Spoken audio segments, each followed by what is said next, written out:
Ego, Slendy, Ego, Slendy, ayy. Hit it out the park. Hit it with a strike. From the national anthem to the bottom of the night. I'm in Slendy, Ego, Slendy, Ego, Slendy, Ego, Slendy, ayy. You already know what's up. What's that? Another home run. But you know the job ain't done till we hold that trophy up. Hey. What's up, everybody? Welcome to episode 462 of the Talking Friars podcast and YouTube show. Ben Fadden with you here. It is September 5th, 2023. Obviously, last night, the Padres, they lost 9-7 to the Philadelphia Phillies. A wild Labor Day game. So there's a lot to talk about with what happened in that game and some things in the future, like some future questions about Rich Hill. Should he continue to be starting? We'll have that conversation. The lack of clutch production when needed from some of the big guys in the lineup, which has been a theme in this Padres season. Definitely stuff to talk about there. And another thing that I wanted to touch on here today was the injuries of this Padres team that have continued to pile up. What effect has that had on this Padres team? Is that a valid excuse for this Padres team or not? And there's also an injury now at the minor league level with the Padres' best prospect, Ethan Salas, that may be shutting him down for the rest of this season. So we'll touch on that as well. Again, thank you all for tuning in here, Talking Friars episode 462. If you want to join the show, as always, I give you that opportunity. You can click that link that's pinned up at the top of the chat. If you want to make sure I get your comment or your question, you can just use that super chat button. And it supports the channel and makes it very easy for me to see your comment, your question. So I appreciate anyone that takes the time to do that. You can use my code as well, Talking Friars, $20 off on SeatGeek. And make sure to check out FOCO and Breaking Tea, some great partners of the show. FOCO, some amazing bobbleheads that they have, and Padres collectibles, and Breaking Tea, obviously, with the apparel that they have for not just the Padres, but San Diego Wave, who got a win over the weekend. San Diego State, who got a win over the weekend, have a big matchup against UCLA this coming weekend. So check them out. Link in the description there.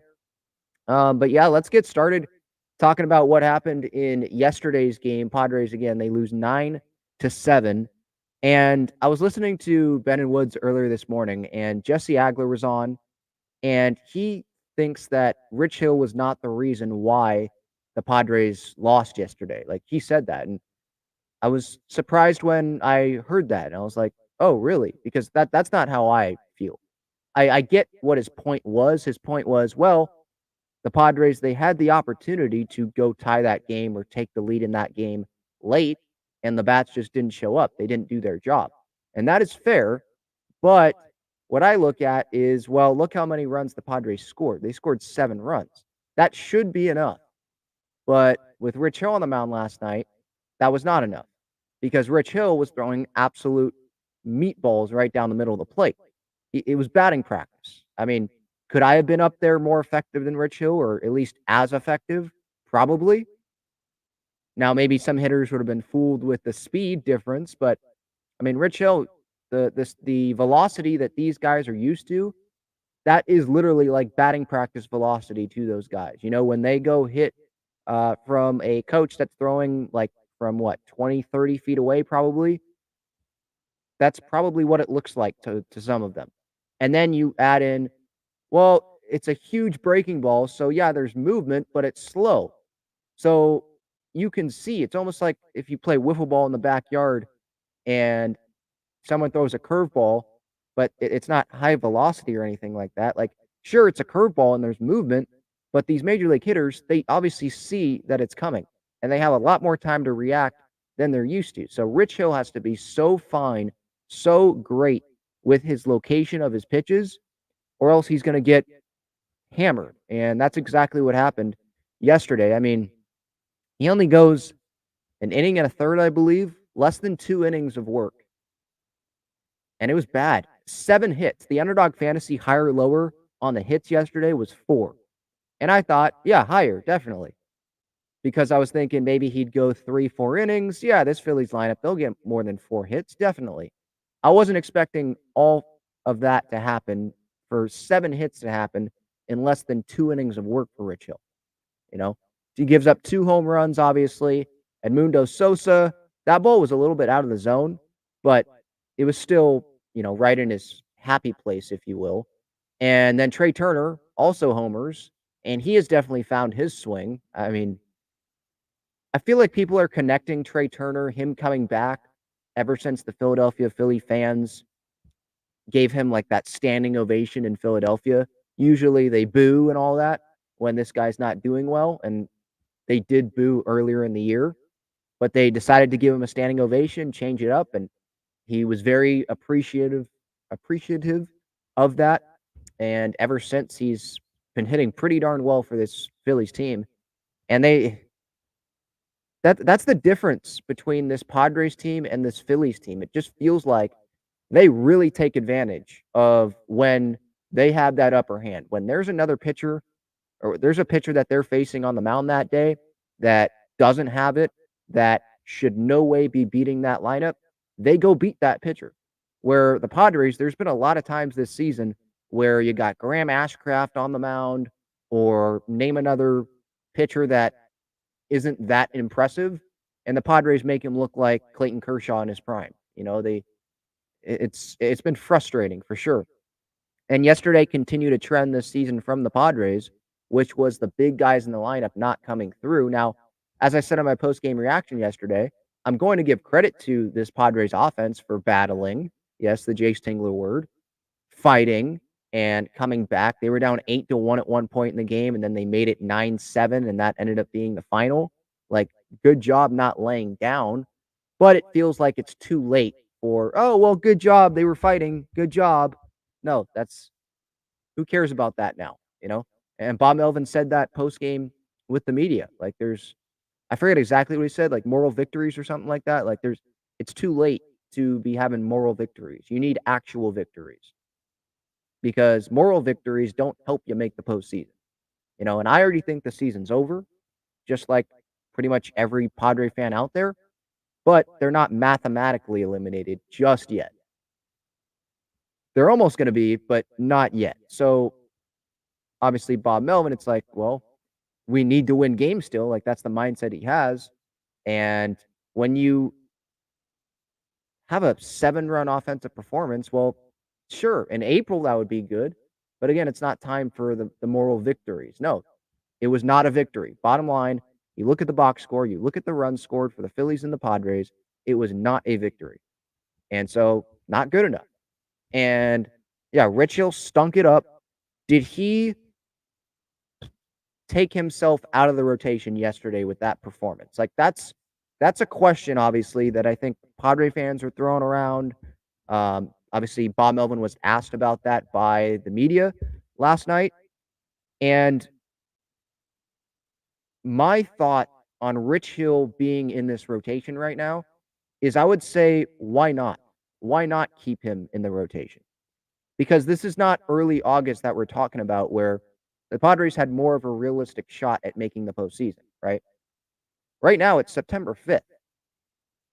And the Padres are, 9 games under 500? They have not won 4 games in a row this season. You know this. The one-run games, they're absolutely terrible. Extra innings, haven't won any games there. Like, it's just not going to happen this year. There's so many teams that would have to not play very good, and then the Padres would have to have, like, the best stretch in franchise history for them to make the postseason. So, for me, and this can translate to the position player conversation with Manny and maybe Bogart, some other guys, but pitching-wise, right, Musgrove should not be back on a mound this year. Darvish not be back on a mound this year. Michael Wacha, that's a discussion as well, because if the Padres want to take the $16 million club options for 2024 and 2025, maybe you do shut him down so that he can have a healthy offseason and not risk an injury, right? But with Rich Hill, he's not going to be on the team next year. Like, this was a less than a half season thing, right? And the Padres, they were just looking for a little bit more depth, someone that maybe could give them some innings.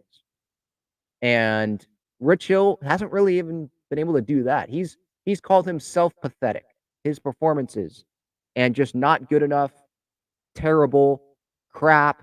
Like that, he's describing that. That's not fans saying it. he's saying it. So I like the accountability there. And although, yes, it has been pretty crappy, I would still keep him in the rotation because who are you going to have start games over Rich Hill? Okay, you could bring up Matt Waldron, I guess. But is Matt Waldron going to be like a long-term starting rotation piece for this Padres team? I mean, if you wanted to, you could have Waldron just pitch for Waka if you want to shut Waka down, or you could have Waldron pitch for Pedro Avila. I get fans that are like, well, let's see Avila and Waldron in the rotation. Okay. But for me, it's like the season's already over. Let's just get through the season here. And Waldron, if you just want to make it a Rich Hill, Matt Waldron game every time out and just do that, okay. Because Waldron, he's still getting his work in. He might not be starting the games, but he's still pitching. He pitched almost 90 pitches, I think, the other day.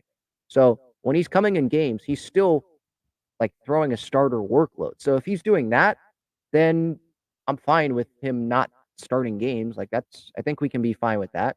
And again, with Rich Hill, it's like, yeah, the results are not there, but do we want this Padres team to go win a bunch of games here? Because even if they do, I don't see them making the postseason. So, like, what's the point of having Rich Hill not start games, if that makes sense? You could say, what's the point of him starting games?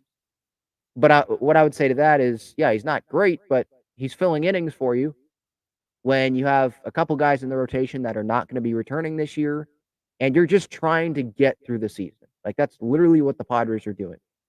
They can say all they want to the media, and Manny can be in the lineup about like they're trying to win. They're there's no X next to their name. They're not officially eliminated.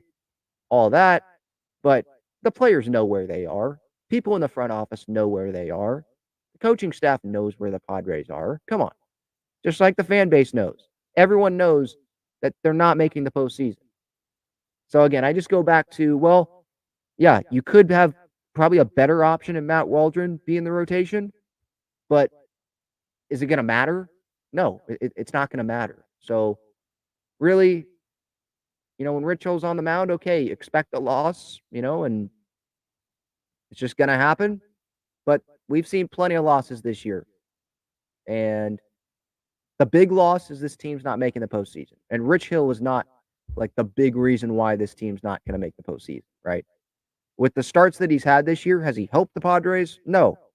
But the Padres have already hurt themselves. They already hurt themselves before Rich Hill was even a Padre. And then in some other games, when Rich Hill's not even on the mound, they've hurt themselves as well when Rich Hill's been with San Diego. So that's my thoughts on the Rich Hill thing there. And the offense, they made it close yesterday. And again, I give credit to them for fighting, scoring 3 runs in the 4th, a run in the 6th, 2 runs in the 7th. But at the end of the day, just didn't come up with those big hits when it mattered most. Now, we can talk about the 8th inning where Nando, he steals 3rd, and Soto stole as well, so double steal. And that would have made it a 1-run game because the ball obviously got past the third baseman, but it hits the third base umpire right in the chest. And the third base umpire is like, I was asking myself, like, is this dude blind or something? Why is he standing so close to the base? And why is he standing directly in line with where a throw is? Like, is that the smart thing to do? You can't find another angle to see if a guy is safe or not. You have to be right in line with the throw. And that's just how this Padres season is going, where just nothing is working. Nothing. It feels like everything is going against the Padres. And they just haven't been able to come through when they've needed it most. And so there would have been a run there, been 9-8. Now, the Padres, they still didn't score a run after that, so maybe they would have lost 9-8. But it's still one of those things, and it's like, man, this game should have been closer than the 2-run deficit that it was. And who knows what would have happened if, Tatis would have scored there, Soto on 3rd, if Manny Machado would have been able to continue being alive in that at-bat instead of striking out against Craig Kimbrell, because Craig Kimbrell, he had the pitch clock violation that wasn't called if you go back and watch it. Was it a 3-2 count? I forget what the count was. but it might not have been 3-2, maybe like 1-2 or 2-2. But Kimbrel, he was set, but he didn't start. He didn't kick that leg up yet, and the clock was at 0. Boom. You're going to have Manny get penalized for that earlier in the year for not being ready or whatever it was. You got to penalize Craig Kimbrel. So that was on the home plate umpire there. And then the third base umpire, if that's not on him and that's just how he was taught to be there, whoever taught him that, I think they're in the wrong there. Like, why are umpires being taught to stand right there on a throw from home plate to third base? Yeah, stand directly in line with the throw. So if there's an overthrow, the ball, it just goes right off of you. And the team that's stealing third base, they don't get the benefit from the bad throw, the mistake from the opponent. That was really weird. But that just, kind of displayed this Padres season. Just nothing really feels like nothing going the Padres' way. But I think when it comes down to it about yesterday was that the Padres offense didn't come through when it mattered most. And let's go to the 8th inning, because that was the 8th and the 9th, because those were really crucial situations, obviously. Because in the 8th, the Padres, they're chasing 2 runs. They just scored 2 runs in the 7th inning, and they get a couple base runners on, right? Tatis, Soto, runners on second and third, and then Manny strikes out against Kimbrel, right? Can't get the job done there. Bogarts, he grounds out, and the inning's over. Like, big guys not coming through. Okay, you have Tatis and Soto get on. They're both in scoring position, second and third. You got 2 big guys that are getting paid a ton of money come through in that spot. Craig Kimbrel, good pitcher, but he's not the same guy that he used to be, right? And these guys have faced Craig Kimbrel before, and I don't want to make it seem like it's easy to go get a hit off of Craig Kimbrel, but these are supposed to be some of the more elite players in the league. We know how good Manny Machado is. We know how good Xander Bogaerts is, or at least if you're a Padres fan that has paid attention to just Major League Baseball, you know the name of Xander Bogaerts before this season. He was hitting over 300 last year. So these are guys that the Padres are paying big money to come through in spots like this, and they didn't do it there. So that's on them there. And then the bottom of the 9th, again, multiple base runners are on. Cooper and Sanchez get on to start the inning. A couple of walks there. Jose Alvarado was struggling to throw strikes there. Then Batten grounds out. Campusano strikes out, and then top of the order, Kim kind of gets fooled there on the last pitch. Those aren't like the big guys in the order, but it still continues the theme of Padres hitters not doing enough when it matters most. That the lack of clutchness. I know there's a stat on that. I forget if it's on Fangraphs or is it on Baseball Reference. Like, there's like literally a clutch stat. So maybe I'll look that up later, after the show, like to see where to find that clutch stat. But what I saw from Kevin Acey's Padres Daily newsletter this morning was like, wow, I knew it was bad, but this is really bad. And it's about the big 4. In 42 of the Padres' losses, and I'm assuming these 42 games are in the situation of it was a one-run game, or the tying run or go-ahead run was on base already, or the big 4 was representing the tying run or the go-ahead run in 42 of the Padres' losses this season. Kevin says at least one member of the big 4 has come to the plate at least once in the 6th inning or later, representing the tying or go-ahead run, or with the tying or go-ahead run already on base. They are 24 for 124 in those situations, hitting 194, the big 4, this season. In 42 of those Padres losses, at least one of them, when they've come to the plate at least once in the 6th inning or later. So those important innings of ball games, really important considering the score in those situations, tying or go-ahead run already on base, or they represent the tying or go-ahead run. 194. That is terrible with the money that these guys are getting paid. And even if you take the money part out of it, just the track record of these guys and the numbers that they have put up, it's like that can't be happening. That is inexcusable. It's not like this is Matthew Batten that is doing this, or name a player, Jose Azocar or Trent Grisham, where our expectations aren't super high, right? No, but these are guys that were sitting on that stage at Padres Fan Fest, where they were like San Diego's version of the Beatles, you know, and everyone was jammed packed at Gallagher Square, like just so excited about this upcoming season.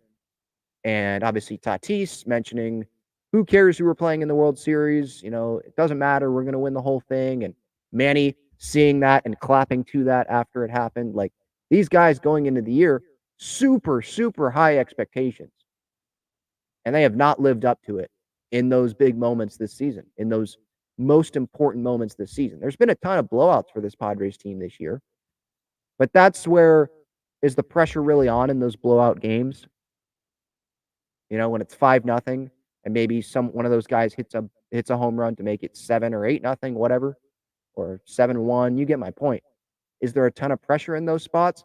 I've never played in the big leagues. I've never stood in that batter's box in the big leagues facing a big league pitcher in a big situation compared to a non-big situation, right?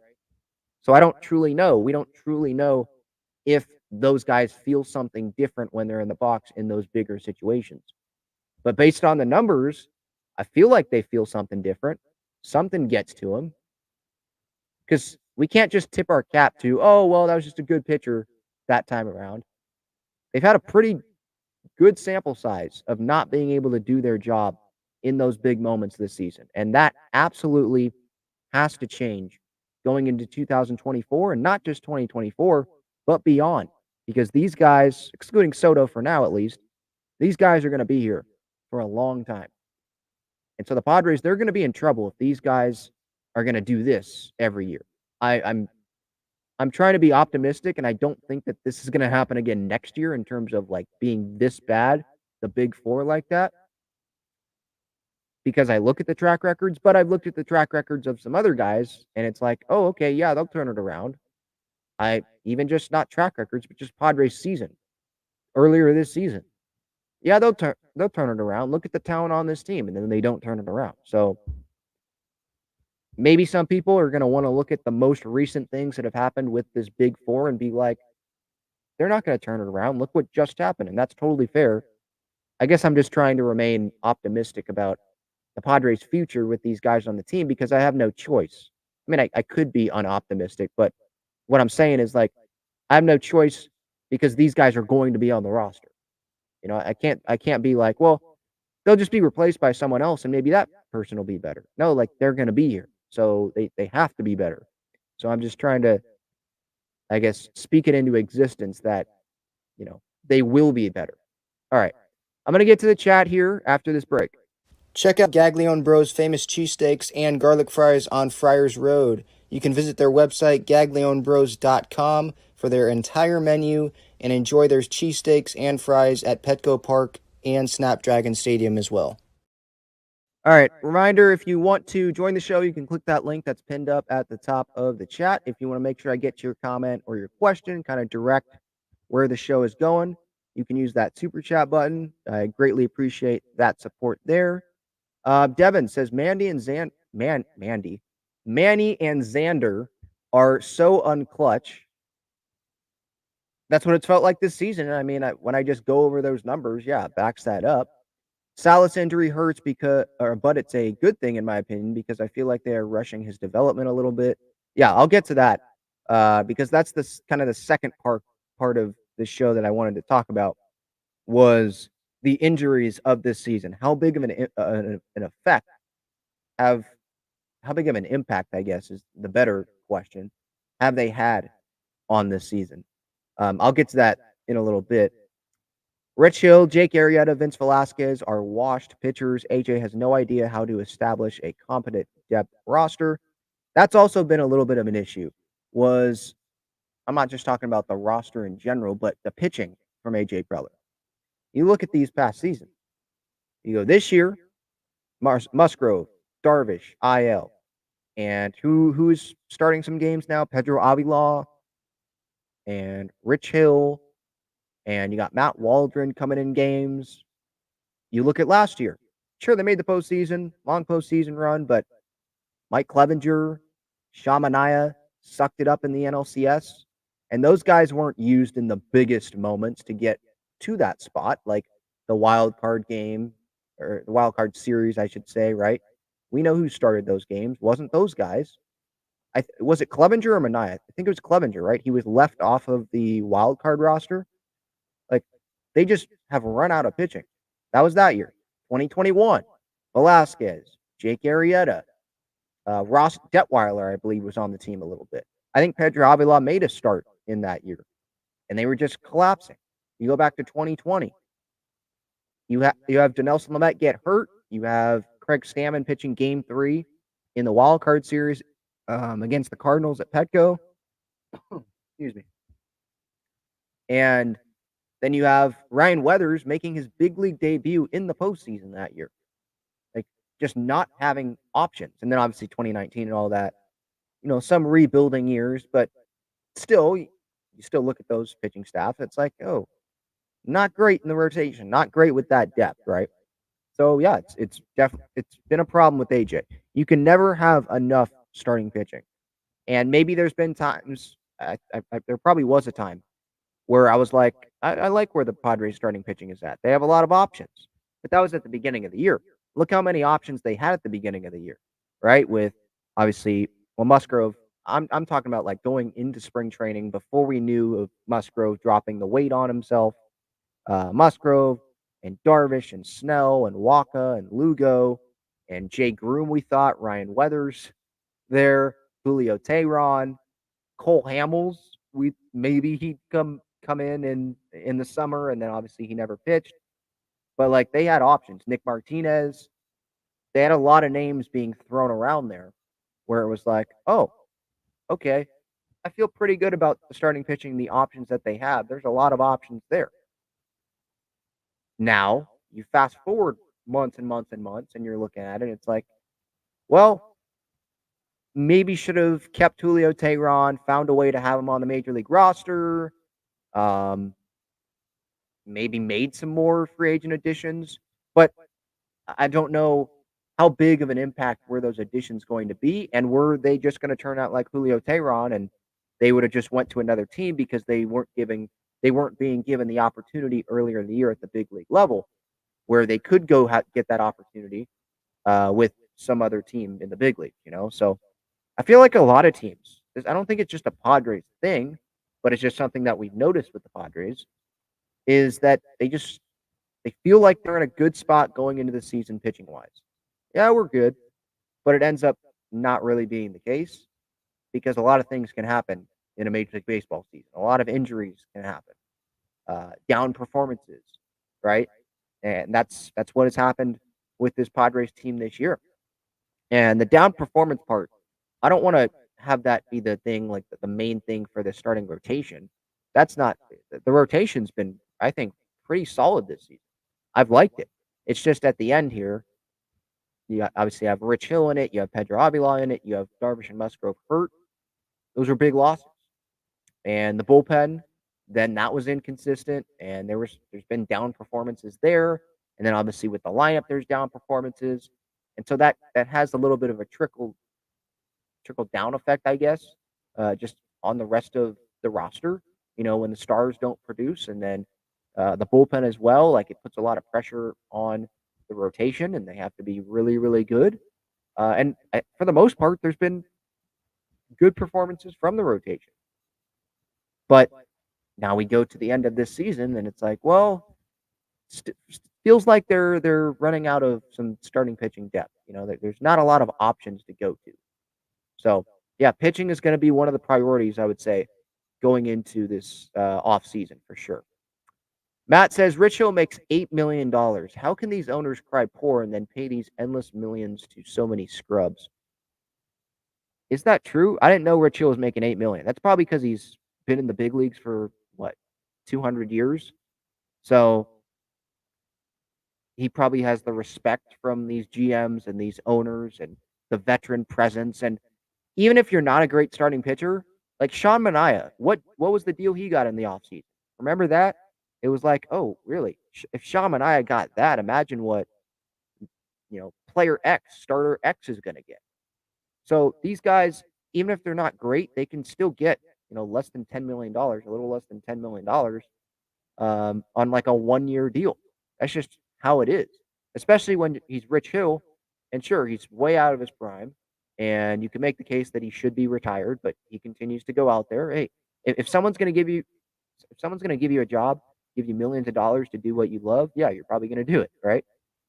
So it's nothing against him. But yeah, that's just what it is. And yeah, the owner's crying poor, Matt. Yeah, that's not the best look, especially like the Pirates owner who gave over those millions of dollars to Rich Hill.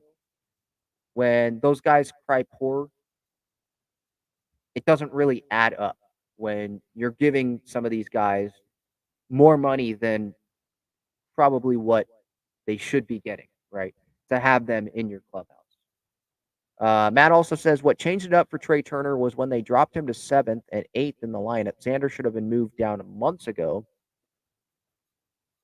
Yeah. Is that where Trey Turner was hitting yesterday? I thought he was hitting more at the top of the lineup yesterday. But I know that he was moved down to the bottom of the lineup. Yes, I do know that. Let me see. Checking the box score here. Trey Turner was hitting 2nd yesterday. But yeah, he was down in the order because he was struggling. And the Phillies, they're in the business of no egos here, trying to win ball games. If you suck, you suck. You should probably be moved down. And so yeah, Bogarts probably should have been moved down to 5th. But if you want to back up Bob Melvin here, you could also say, and fire back at that, like, who else are you going to have hit 5th? Who do you want to have hit above Xander Bogaerts? Who's a part of the big four? Gary Sanchez, Luis Camposano. Okay, so maybe Bogaerts 6th. Who do you want to hit above Xander Bogaerts? Matthew Batten, Matt Carpenter when he's in there, Trent Grisham. No. Who do you want it to be? Jake Cronenworth. You want him hitting 5th, not Xander Bogaerts? Or you want, like, okay, maybe, but there's a lot of people that have been bashing Jake Cronenworth's season, which he definitely should be bashed for it. It hasn't been good, or it wasn't good because the season's over. But it's like, okay, but who are you going to put in that 5th spot in the lineup? Devin says Phillies have a lineup that puts a ton of runs via power and clutchness, whereas the Padres struggle to find a happy medium. Padres don't have enough consistency. Yep, consistency has been a big word for this Padres team this season, or a lack thereof, right? Let's see here. Matt says if they're taking on 2 for 32 for Walker, then they definitely need to shut him down. Yeah, I agree on that. Yeah, Musgrove, Darvish obviously shut them down. And with Waka, might as well shut him down and have the rotation be Blake Snell fighting for a Cy Young. He's obviously motivated there. Seth Lugo, because he's going to not take the player option, right? The way he's pitching. And he's been able to pitch a lot of innings for this Padres team this year. Prove me wrong. So good for him, but he's probably going to go. Maybe he comes back to the Padres, but it's not going to be under that 1-year player option that was put into that contract when he signed here for sure. Have those 2 guys, and then you have Rich Hill, Pedro Avila, and Waldron. Just have that be your rotation and just play out the schedule. I would be totally okay with that. If the Padres have made that decision of, yeah, we're taking the 2 for 32, $16 million a year, those 2 club options years that they have to take at the same time after this season. If they've already made that decision, then yeah, you shut them down. Maybe they haven't made that decision yet, but the season's over. Like, shouldn't you already have made that decision? Because what, Michael Wacha continuing to pitch well, that's going to change your mind? It's already been a big sample size here. So I feel like their mind should already be made up about Michael Wacha, because I believe that deadline has to, or I believe the deadline for that, like deciding if they take the club option or not, that deadline in the off season happens before like really all the big, the real like free agency signing stuff happens, because if you're not going to take the club option, then that guy needs to be able to be in free agency when everyone else is and get offers from other teams. So yeah, a decision should probably already have been made on the Michael Wacha thing there. Devin asks, what do you think about Nola having a concussion all season? Yeah, it's unfortunate for sure. Maybe Major League Baseball, other baseball teams like the Padres should have better tests, but I thought I read in the article that Nola underwent tests. Like, I was listening to Ben and Woods this morning, and I think Woodsy was saying that Nola is either Ben or Woodsy. They were saying that, yeah, Nola already went like through a month of tests. Like they did test him, and he cleared the concussion stuff and all of that. So maybe that's just the best test that they have. Maybe they need to find a way to have better tests, or maybe the trainers, the training staff, the doctors have to hold back a player. But if you do that and you hold back all of these players when they say, "No, I'm good, I'm good, I'm good, I'm going to play," then you're not going to have anyone to play. And Austin Nola defensively, it didn't seem like things were terrible with him. Now, throwing out guys, but that's not an eye problem. That's just his arm. But it felt like everything was fine there. So I don't feel like it's right to be putting a ton of blame on many people in this situation, because unless obviously the Padres like knew how bad it was, but it doesn't seem like they did, because Austin Nola kind of got inspired to get checked out after the Anthony Rizzo comments, right? Because I think he was dealing with a concussion when Tatis went back into the bag at Yankee Stadium earlier this year, and I think hit Rizzo accidentally in the head. I think Rizzo was trying to tag Tatis, if I remember correctly. And then, like a month, 2 months later, it came out Rizzo was having problems. And so Nola was like, I don't feel right. So I got to get checked out as well. And he did. And obviously this came up. So yeah, very, very unfortunate. You never wish, obviously, a concussion on anyone, anything on anyone, any injury. And with Nola, I feel like I think it's right for the Padres to keep him in the organization and give him another shot based on what happened this season. And just make sure that he's good.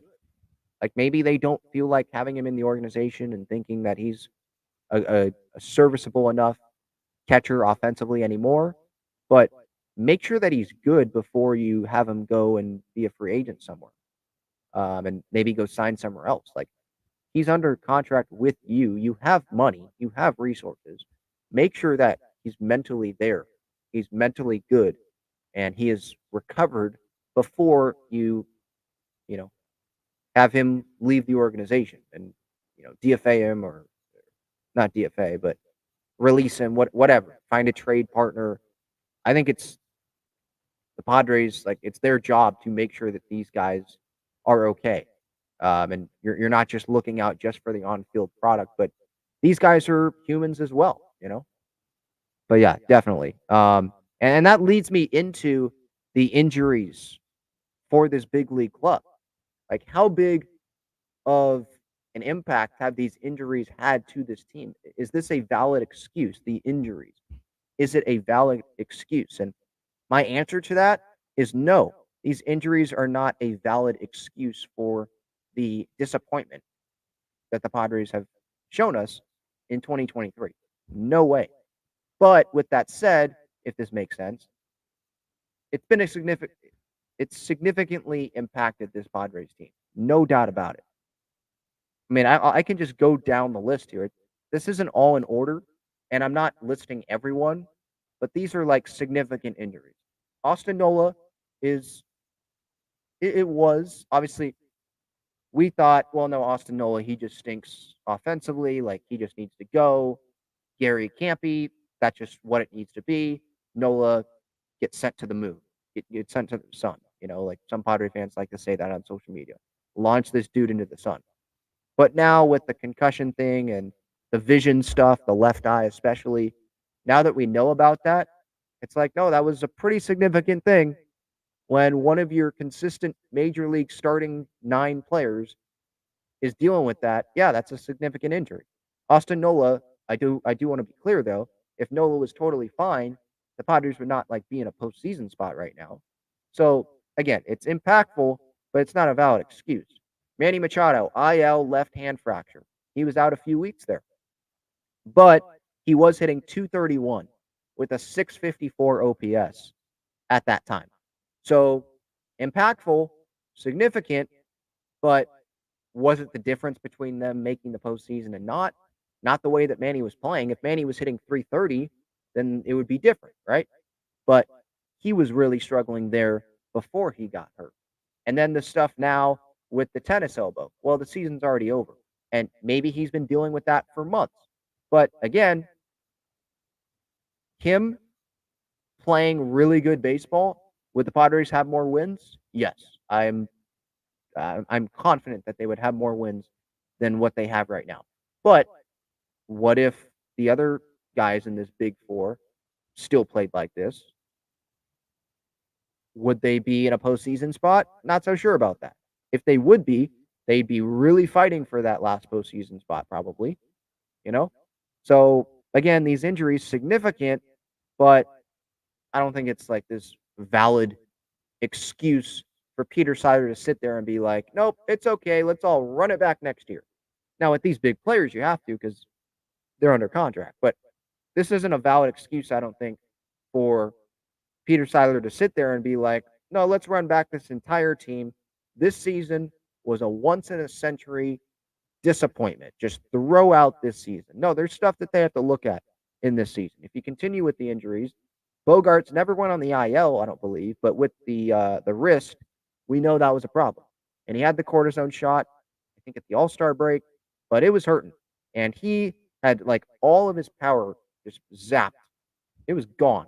He had 2 home runs combined in the month of May and June. That's a lot of baseball that he played in May and June. 2 home runs. That's it. And Xander is not Aaron Judge. He's not Shohei Ohtani. He's not known as this big power hitter. But I'm sorry. This guy was signed to a $280 million contract in the offseason. You hit 2 home runs in a 2-month span. I mean, come on. That's inexcusable. It's clear that the wrist had something to do with that. No doubt about that. And I respect Bogarts for playing through that. And again, significant for sure. Impactful, yes. But is that the reason why the Padres missed the postseason? No. I mean, Bogarts, the first month of the year, right? The Padres were what? Over 500. I know they were over 500 on May 10th. That was the last time I believe they were over 500. And that's when Bogarts was playing really good baseball. He was like carrying the team. But even without the wrist injury, he wouldn't have done that the rest of the season. I don't think. And again, the other members of the Big Four, if they would have kept with these same performances here, is Bogarts not getting hit in the wrist when he did and not dealing with that. That's the difference between the Padres missing and making the postseason. Like they would have made the postseason just if Bogarts was healthy the whole year. I just don't see it. It's really been a collective thing here. It's not just one person where it's like, oh man, that guy was crap this season. That's the reason why. It's not the NBA where it's more of an individual game like that, you know? Like you can really point to that person's performance. That guy wasn't healthier. That guy sunk in the big moments. No, it hasn't been just one guy. It's been a collective thing. Robert Suarez, obviously, right elbow inflammation, missed 2.5 months. That is definitely a significant injury, especially after what happened in the postseason last year. Him and Josh Hader were like the best relievers in baseball. So that was definitely significant. But the bullpen, if you remember, early on in the season, they were a top 5 bullpen in baseball. They were doing their jobs. It was the lineup that was so-so, right? And the runners in scoring position was the worst in baseball for like the first few months of the season. And they're probably still in the bottom third of baseball with runners in scoring position. They were worse than teams like the Oakland A's and the Kansas City Royals and the Washington Nationals few months into the season. So, yeah, significant. Would have loved to have Robert Suarez, but I thought the bullpen did a fine job in the first at least month, month and a half. I'd have to go back and look, maybe a couple months of the season.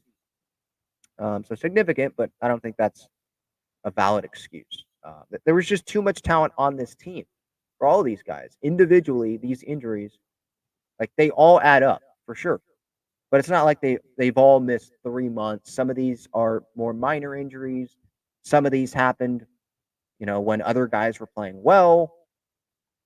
Some of these happened and those guys weren't even playing well. So how much of an impact did that really have? Right? Those guys weren't helping the team anyway when they got hurt. Darvish, Musgrove, obviously, these injuries happened when we thought that the season was over. I mean, Musgrove, obviously the left big toe fracture, so he missed the first part of the season, wasn't really himself when he first came back. So yes, that was impactful for sure. But he is a starting pitcher. It's once, maybe twice a week. And so how big of an impact? And I point to this last injury here, the right shoulder inflammation, that capsule. Season's already over. When that injury happens and he gets shut down, you're looking at the standings and it's like, okay, just don't come back, Joe. The season's already over. So that's not a valid excuse. The Darvish injury, not a valid excuse. I mean, the season's over. Right elbow inflammation on August 26th, placed on the IL there. Like, feels like season was already over when Darvish was placed on the IL, right? Luis Camposano, that was definitely significant. You add the Nola thing in there. Left thumb sprain for Luis Camposano. 60-day IL on April 17th. That's a big chunk of time to miss. Remember, Brett Sullivan had to be called up. It was Sullivan and Nola. And then, thank goodness, Preller ended up making a good addition with Gary Sanchez, taking advantage of the fact that the Mets had let him go, not kept him on their active major league roster. So he had the chance to pick Gary Sanchez up, and Gary was able to have some power early on and have the catching position not be in as bad of a spot as it was, right? But definitely the Luis Camposano injury was impactful because Camposano, if you remember, before he got hurt, it looked like, okay, he's going to take over as the starting catcher with Austin Nola being the backup. And we didn't know about the Austin Nola issues, obviously. But we were like, yeah, Campy clearly is going to be the starter, right? Clearly should be. He produces more on offense. Is it that huge of a defensive gap between the two guys? If it is, I mean, you can have Nola come in late in games, whatever, if you have a lead, right? But you need the offense from Camposano. But then he gets hurt, and that kind of throws some things off. So that was definitely impactful.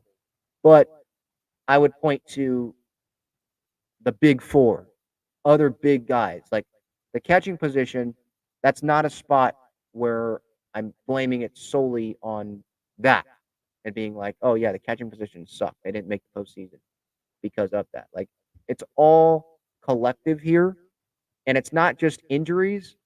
I don't want to say like the injuries are this big valid excuse. If you bring up injuries, excuse, sure. Valid, like, makes sense to use as an excuse, and you can give a pass to this Padres team.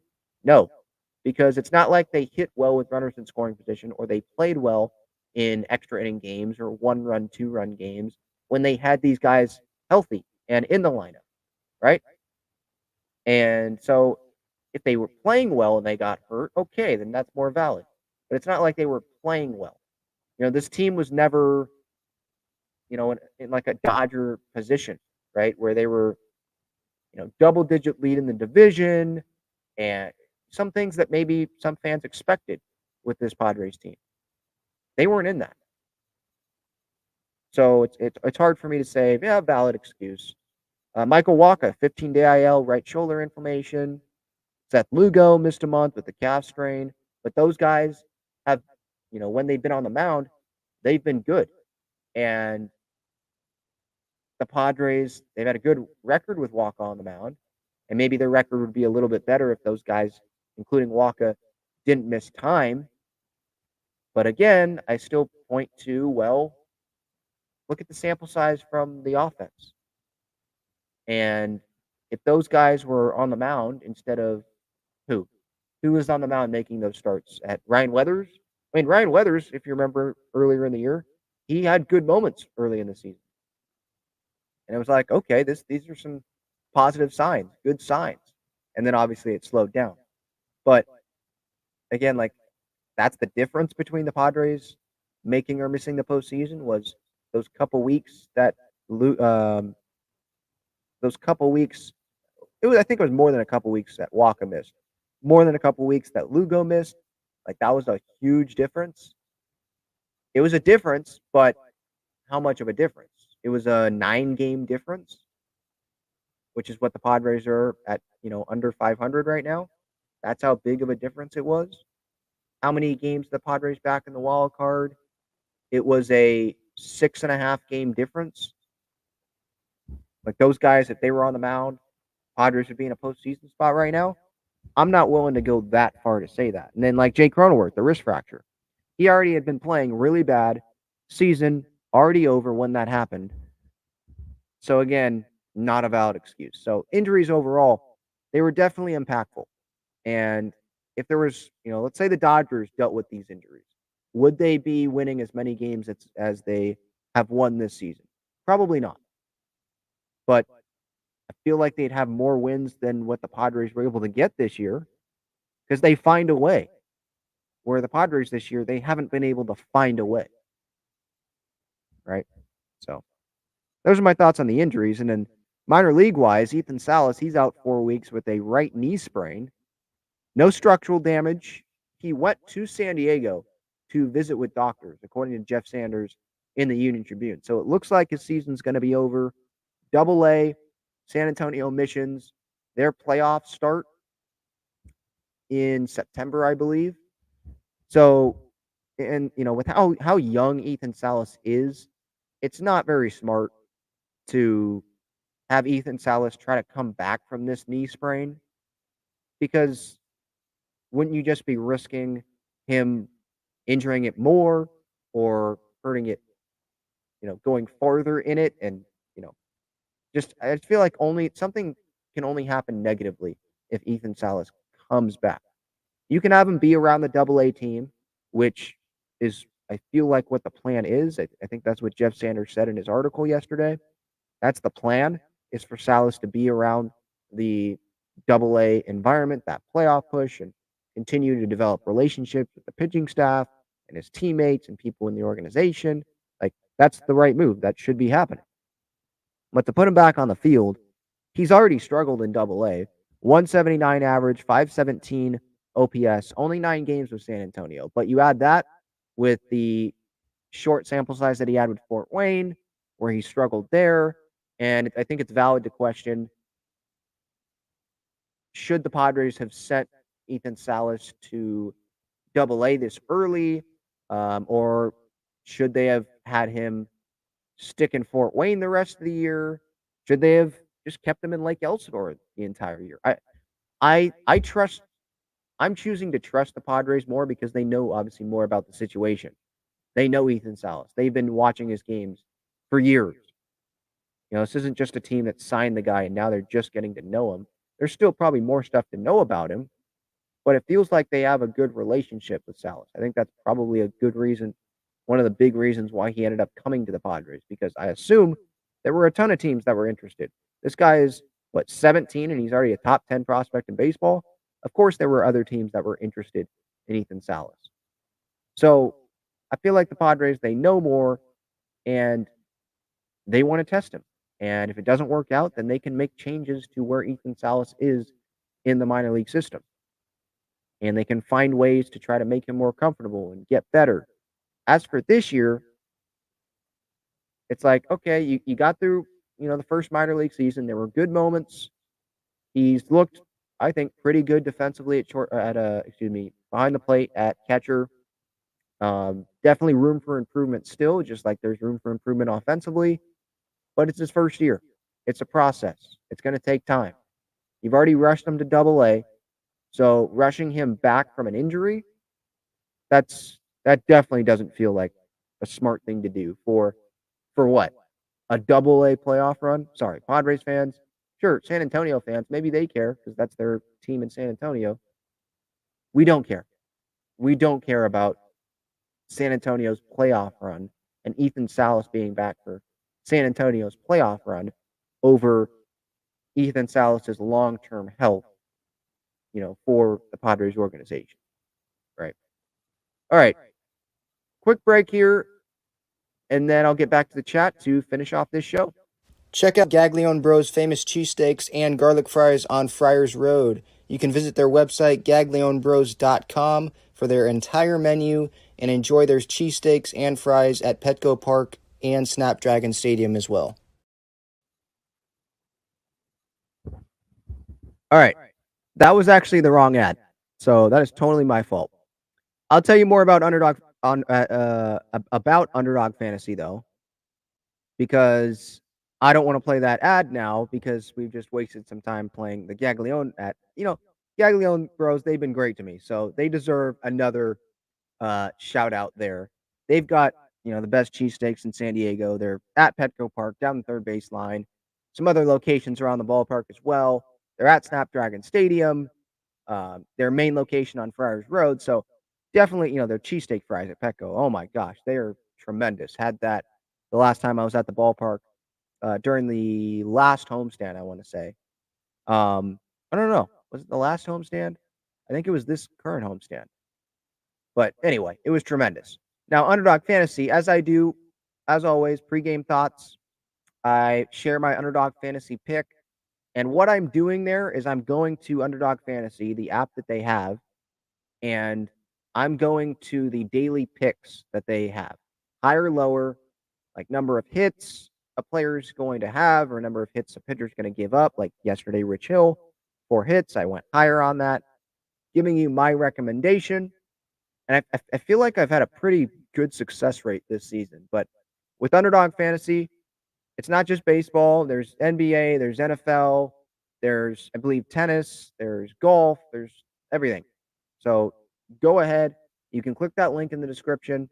You can use code Talking Friars, and Underdog Fantasy will give you a 100% deposit match up to $100 for free. So if you deposit $20, they'll give you a free $20. And now you'll have 40 to be able to spend on some certain things, and hopefully you can win some money. So there's drafts that they run where you don't have to go and set your lineup, like they already set it for you. And then there's obviously the daily pick'ems as well. So I definitely would recommend you check them out. All right. Maki XD asks, Soto, stay or go? Right now, you talk about trading him, I would say stay, at least give it through the trade deadline for next year. If you're talking about free agency, I'm leaning towards he's not going to be back with the Padres. I just think there's money to be spent before Soto reaches free agency. Boris Client, I don't see him signing an extension. And maybe Seidler will make a good offer to Juan Soto, especially considering how much the Padres gave up for Juan Soto, with all those top prospects. But maybe there's something to Juan Soto, seeing out these few years with the Padres and be like, yeah, just not feeling it. Maybe there's something to him wanting to go back east to another franchise there. Maybe he wants to go to a team that has proven year in and year out that they can be a contender in their division, a contender in the National League or the American League. And Padres, based on track record, they have not been able to do that. Sure, 2020 they made the postseason, but then they got bounced. They got swept by the Dodgers in the division series. Won the wild card, but they got bounced in the division series. And that was a short season. Who knows if they would have made the postseason if it would have been a full season, right? 2021, great start, couldn't finish it. 2023 here, a lot of talent, and they've wasted this season. No postseason appearance. And then next year, if something kind of like this happens again, or even if they don't go on a deep postseason run, maybe they make the postseason, but they don't go deep, Soto could look at maybe someone like the Dodgers if they don't land Ohtani. He could look at maybe a team like the Giants, who are in a better spot than the Padres are at. We thought they had less talent, lower payroll. Look where they're at. The Giants, they didn't bring in Arson Judge last offseason, right? Like, they have money that they can spend. The New York Mets, they're going to be willing to spend. Steve Cohen is definitely going to be willing to spend because they're trying to start winning in 2025, 2026, right? At least that's what the Mets told Max Scherzer before they traded him to the Texas Rangers earlier this year. So that lines up perfectly for Steve Cohen to bring in Juan Soto. I don't feel like always mentioning the New York Yankees because I feel like that's just people living in the past. Yankees, they're in on everyone. Yeah, they'll just go sign this player. They sign players, no doubt. But there's a lot of guys where it's like Yankee fans or the media's like, Yankees, they're in on them, Yankees. Bryce Harper, Manny Machado, who are some other big free agents that are like, yeah, Yankees are in on this guy. And it didn't, looking back on it, it was like, were they really that serious about that player? Probably not, or else they would have made a better effort, right? Yankees, they could be in on Juan Soto. I'm not saying that they won't, but it's going to be a lot of money, and they already have some huge contracts. And the Yankees are not run like they used to be run. So I tend to think like maybe Mets, Giants, Dodgers.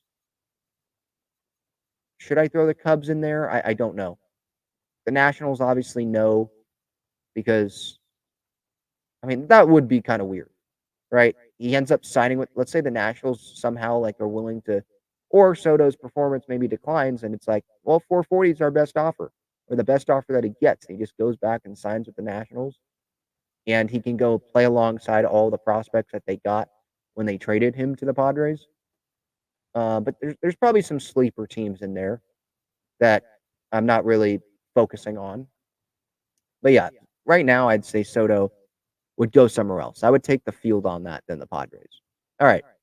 That's it. Talking Friars episode 462. Thank you all for tuning in, watching on replay or live on YouTube or listening on the podcast